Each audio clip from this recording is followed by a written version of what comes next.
Doet ik tracht de laf weer het vleg, maar het moeske heel grapperig. Wist ik even net wat ik zeg, de doen een beer op Skiermond zeg. Beer boeloe, boeloe de beer. Wat oh wat, beleven te deze keer.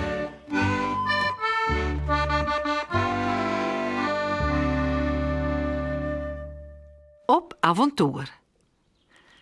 Zeer sto, wat ik zeer juster. Er roem daar op het boskpaad, vlak naast bij Boeloe, die het neer in de gaten heer. Een blauwe olifant. Oh. En doe, even letten, de bocht om. Een groene draak, stippen en een gele snuit. Help, is het zo goed? De gevaarlijke beesten. Help! Roept Sipke loet, maar bij Boeloe jet het net. En, wat snoren ze? Het gaat heel dit maler. Miauw, waarom kom ik nog nooit? Er is een mooie knappe lieuwtje of zo. Oh, wat zou dat gezellig wezen kunnen. Sipke kan het net meer aanzien. Oh. Miauw, of een vogel van 10 meter of zo. Met eens wat oors als een moskje. Miauw. Maar dan, ineens komen bij Boeloe en Jannie de Poes de oren gedachten. Oh, ja, wees. We moeten eer gaan voor het leven. Roept bij Boeloe uit. Sipke had gelijk. Het gaat net om blauwe olifanten en draken met stippen en een gele snuit.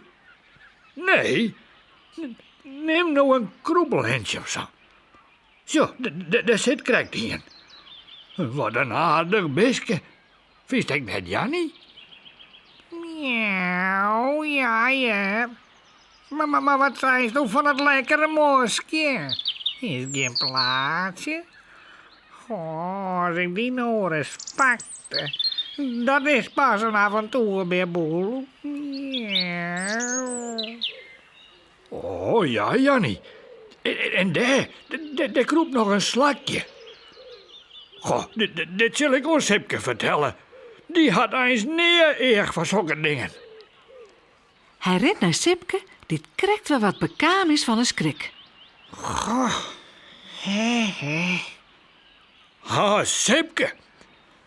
Ik zei krijgje, Jannie, hè.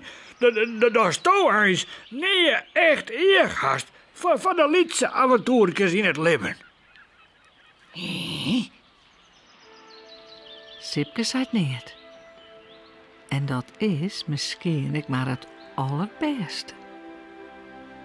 Denkst ik net? Miauw, en wat die boer nog een keer. Ach, Pieter is eens dags wel de allerliefste. Miauw.